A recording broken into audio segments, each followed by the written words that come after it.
Hi, I'm Andalisi. And I'm Chef James Regato. And in this episode of Essential Cooking, James and I talk with Desiré Vincent Levy, co-founder of Detroit Kitchen Terminal. Detroit Kitchen Terminal provides culinary training, job placement, and professional development for Detroit's hospitality industry. Desiré spoke with us about the COVID relief fund she started for restaurant workers during the pandemic and the state of the restaurant industry today. One of the coolest things over the last year was really you coming through and pivoting and raising money for restaurant workers during that really tough period of COVID when, unemployment wasn't really happening. Everything was really backed up. It was a lot of restaurant workers were seriously struggling, and you single-handedly put together this fundraiser to just get cash in food workers' hands. I mean, that's just crazy.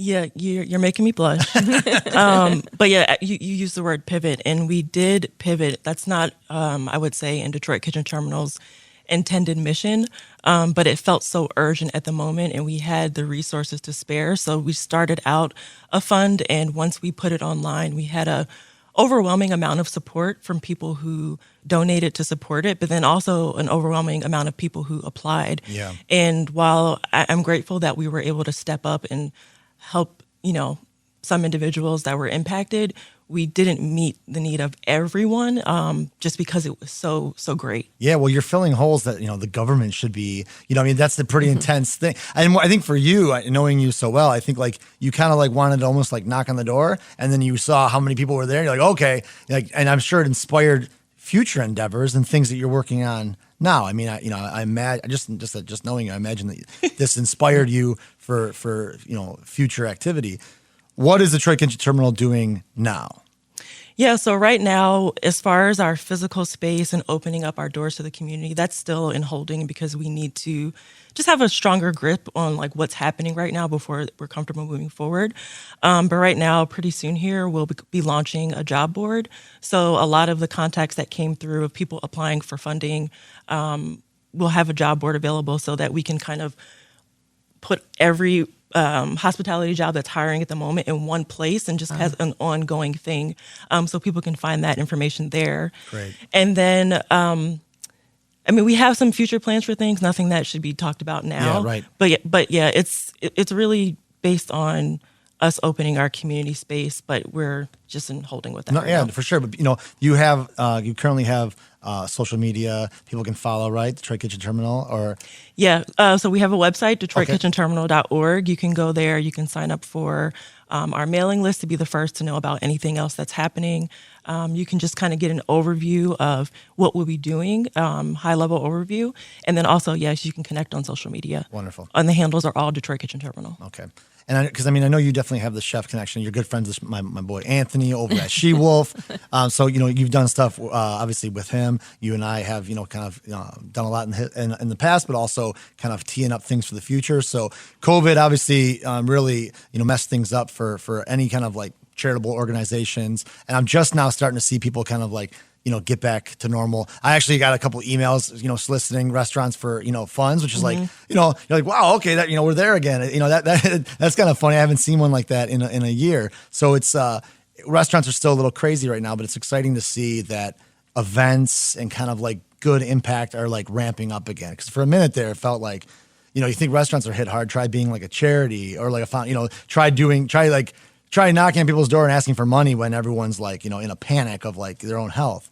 Yeah. So it's exciting to see the prospects. Yeah. So one thing that we were talking about, one of the hardest parts of COVID for me personally was that we had to indefinitely suspend the planning of this festival of brunch that we were working on. Yep. But I actually emailed Haley, who's on the team recently, to see what we can do to kind of tee that conversation back up and to see if it's viable to have next year. So I'm hoping that that's something that, speaking of events, that Right. we could kind of get on the books and kind of get moving forward. And that was something that actually, Ann, you were involved in too. Right, we had a cool kind of brunch collaboration event planned with multiple chefs and restaurants, and that was probably going to be our biggest event to date. Yep.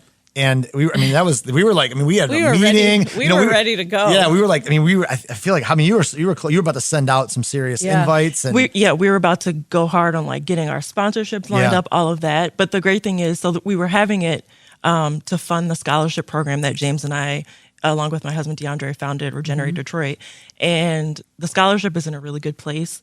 So COVID kind of setting those plans aside, it didn't stop the scholarship and the students from being able to move forward in school. But I'm really looking forward to establishing this as an annual event and something to look forward to and just have a lot of fun. Yeah, because Regenerate was something that was, really exciting. I remember DeAndre and I first talking, and DeAndre's, awesome and very, very similar He's okay. ideology. He's very generous guy. And I remember when he introduced me to you, I was like, oh, DeAndre, get out of my way. You're slowing me and Desiree down. But Regenerate is we kind of work hand in hand with Detroit Food Academy, which if anybody knows them, they know the good work they do. If you don't know, look them up because they're an incredible organization. But we were kind of raising scholarship money for students to go to Schoolcraft, specifically students of Detroit and Detroit Food Academy affiliates, because I went to Schoolcraft and I kind of knew about it, and some of the higher end restaurants take a lot of pride in having that bridge to the school, and I think it's an incredible opportunity for people that maybe don't know about Schoolcraft or aren't paying attention to the culinary scene. So I took a lot of pride in that Regenerate event, so I'm looking forward to that getting back on track too. Yeah, so Regenerate for me, the really important and beautiful thing about it was a pipeline, essentially creating a pipeline. So Detroit Food Academy student, they would have a full scholarship to go to culinary school, and then they would come back to Detroit or the Southeast Michigan area, and they would have ownership and be a leader and have the opportunity to grow that way in the culinary scene, which I felt like was important. And that's why it's called Regenerate, because we're cultivating the talent that's here to get the skills to come back. Well, I'm so happy to hear that it never left your mind, and it's something that is still in motion, because that's incredible. I think it's incredibly important work, and honestly, some of the coolest things I've done in my career were those dinners. So I hope we can keep them going. Yeah. So, Ann, I'm sorry, I'm talking like nonstop. No, it's totally fine. I want to go back to Detroit Kitchen Terminal for a little bit, because Desiree, can you talk about what you guys are doing right now, and people who are interested, what they need to do if they want to get involved in this, and is there a capacity limit, how, all those kinds of particulars, so that we reach the right people and make sure the right people know that you exist and what you can do to help them. Yeah, so as far as people applying to be a part of our programming, we're not actively accepting applications, but we are collecting contacts and emails, so that if people would like to join our job board or other resources that we'll be sharing, they can get that information. And then as far as volunteer goes, right now we're only looking to work with individuals who are able to offer pro bono support, particularly on business strategy, because we are going to be applying for grants to sustain ourselves, but we're also looking for ways to operate as a successful business, so that we can have freedom to do what we would like to do in the community and meet needs, and not be solely reliant upon grants. Oh, that's a challenge too. That's also, I think that's the right way to do it, because sometimes there's so many limitations on what somebody else wants you to do, and it can be distracting.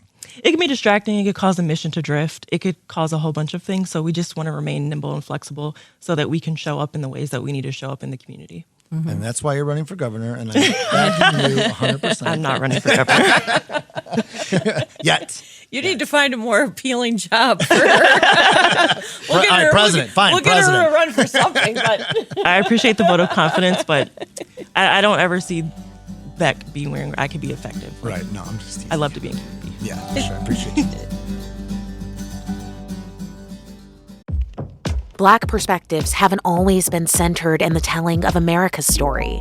Now, we're taking center stage. Introducing NPR's Black Stories, Black Truths, a collection of Black-led stories from NPR's podcasts.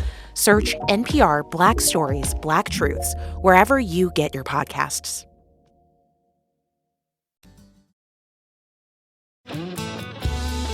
Desiree, can you talk a little bit about some of the success stories that you've seen through this program? Things that were maybe unexpected, that was like, oh my gosh, we really made these really cool things happen for these folks. Can you talk about things that you kind of maybe even surprised you as you were moving this program forward? Well, I can talk about the COVID fund. It, not to sound cheesy, but it moved me to tears quite a bit.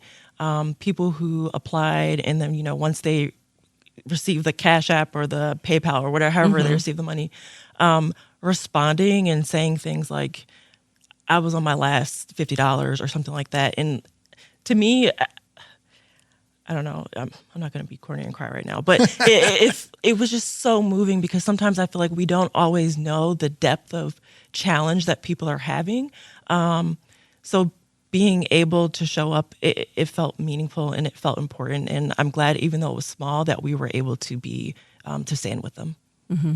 That's amazing. So keeping some of these folks afloat, well, it was a really tough time for the restaurant industry. Let's just be fair. It was especially so hard. Especially because, like I said, I mean, you kind of like, you don't really think about your government all the time until you like really desperately need them. And there were so many restaurant workers that were like months and months of waiting for unemployment. Their restaurant closed. A lot of restaurant owners kind of like, I'm sorry, but just lost turned their back on their employees, and maybe they had to, but like something like what you offered, a lifeline to people that had no other alternative, and like you did that kind of on your own. And I mean, like, you can't applaud that. I can't applaud that enough. That was incredibly inspiring. James, I wanted to talk to you about that a little bit. So we keep hearing these news stories about that that restaurants can't hire people, qualified people. There's now this huge shortage. So what happened there? Did these folks go on to other jobs? Did they, are they collecting unemployment, do you think? Yeah. Are they like, I mean, it just seems so extreme right now, especially I know it's everywhere. Right. Don't get me wrong. Like, I realize that, every facet of our society, they're looking for qualified people to work. But in the restaurant world, especially, why is it so challenging? What is going on there? Yeah. And that's, that's about a 4-hour reply. So I'm going to try to, to boil it down. I think it's a number of things. I think you had, Detroit was already kind of like, a lot of restaurants were already looking for staff in general. It was already really, really tough to find like to get fully staffed. Qualified people. We just had a lot of restaurants open in the last 10 years. And there's not a ton of investment in the education, of hospitality workers. I think you have a lot of restaurants that overcorrected. They're like, oh, wow, we have to close down for a week, or here's a restriction, laying people off. Restaurants don't make a lot of money, on average, but those that do well. And I think there was a lot of restaurants that turned their back on their employees too fast, way too fast. And I think some employees that maybe were a couple years into the game, maybe they weren't too invested in this industry, went to marijuana was a huge one. There's a lot of marijuana, jobs that have opened up, and which is perfectly fine. But it's like similar, style of industry. It's basically service. So it's growing things in service. So I mean, that grabbed a lot of employees. I think that unemployment. I don't. Schools are still weird. People that have kids, like, what are you going to rush back to a job that just kind of turned their back on you? So I think that the industry owes some of that blame for sure. We should shoulder that because we kind of turn our back on employees. I don't think that $300 a week is like, complete causing a dam in this river of like people trying to get jobs. Right. I think that we also need to have, I think we need universal health care. I think that you're expecting like restaurants to all of a sudden like solve all the problems of the world that the government should be solving. So I think that like the idea of going back to a workplace, vaccinations are scaring some people. If you're unvaccinated, you're afraid to go back. If you're scared of the vaccination, then you don't, what policies the restaurant having now. It's just a very confusing time to be a restaurant worker. And especially if you feel left out, and Desiree can attest to that, the people that were asking for, a lifeline, these are people that were desperate 8 months ago. So I don't think that you're feeling waking up in the morning, putting on your apron and going back and working for somebody that maybe you didn't feel cared about you. So it's a complex situation, but I mean, I'm a positive, I'm a positive person. I look at the future in the industry as bright. I think there's a lot of problems that are going to be solved, but it's just maybe just not today. But I think that you're going to see prices rise on food. You're going to see more restaurants going to ticketed systems and automatic gratuity and charging a percentage to give healthcare to their staff. You're going to see a lot of restaurants kind of saying, you know what, we need more infrastructure to take care of our people, and we need to protect them from, whether it's, people like, I had a bad experience, I'm not tipping you. Well, you're just pulling someone's wage. That's crazy. So I think there's a lot of things that are going to change for the better. Right now, it's just like, it's that crazy, like after the flood, we're just trying to figure out, we're trying to survey the damage. But I definitely encourage people that are looking for jobs to look to restaurants, because there's a lot of great restaurants out there. There's a lot of great employers out there. I know places like Freya are opening up, a brand new restaurant. There's some good people out there that take care of their employees. I have way more restaurant friends that took care of their staff than I do those that didn't, because if you didn't, chances are we're not friends anymore. So I want to encourage people to look to restaurants for employment, but at the same time, I'm not interested in the sob stories of like, oh, it's so hard, I can't open my restaurant. Well, maybe look at what you're paying and what you're offering, and talk to individuals. I hire people with zero skill all the time, and I say skill as an experience. I mean, everyone has skills, right? But I hire zero experience all the time because I'm like, hey, you can't create jobs for people if you're just looking at the same body of individuals. You have to pull in people from other fields, which is what marijuana did. 2 years ago, nobody worked in marijuana in Michigan because it wasn't really legal. Maybe 5 years ago. But so yeah, it's a complex answer, but I think that the future to me is still bright, but it's just we're in a crazy, weird spot right now. Are we going to see more restaurants open, new restaurants, or that's going to? I remember Mark Hurlianchik, who was the Free Press writer, restaurant critic, who said back in 2019, he said, this is the biggest year Detroit's ever had and probably will ever have in terms of restaurants opening. Oh, wow. And it was huge. It felt like every month there was some big restaurant opening. The per capita growth of restaurants for sure was at a peak in 2019. But at the same time, you have a lot of space, you have a lot of infrastructure, you have a lot of landlords sitting on buildings that have hood systems and plumbing and everything ready for restaurants. And to me, there's a lot of people looking to grow. I think you're going to see fast food is growing. I mean, you're going to see a lot of, that market is crazy. Fast food had a record year. Already, a huge percentage of the food in America already is, fast food kind of, trash. I'm not, it's a lot of stuff is not good for you, and they're growing. That scares me. That's the wrong kind of growth. But you're seeing, there's a McDonald's opening up on John R. right now, a mile from another McDonald's. It's just like you're seeing a lot of growth no matter what. I think that large corporations are doubling down because there's cheap space. You're seeing, and you can kind of hermit crab. A lot of people are taking over existing spaces. So yeah, you're absolutely going to see more restaurants continuing to open. Yep. I don't think that's ever going to go away. But they definitely need people to come and work. And I think what you said about training people is a big thing. It's like, you don't have to know everything about cooking to go and work in a restaurant. Absolutely. And that's also what, Detroit Kitchen Terminal, a lot about taking people that are coming out of, that were institutionalized or incarcerated and kind of giving them skills and opportunities. There's a lot of that going on with, in Desiree's future with Detroit Kitchen Terminal. And yeah, creating even your job board. There's not really a place right now to look for jobs outside of like Craigslist or Facebook, which are not usually the best places. So to have somebody kind of filtering placement opportunities for those looking for specific work, that's what I'm saying. That's the right direction. We have positive things going on in the city, all the time. It's just a matter of like sorting through the nonsense too, because there's a lot of like bad restaurant jobs out there. No question. But if you care and you try and you look around a little bit, I think you'll be rewarded. I have 23 years in the industry and I love it. I'm very happy, but it's tough. It's definitely a tough business. And Desiree, if people want to find out, they want to get on the board, they want to get into your system, is it info@DetroitKitchenTerminal.com? .org.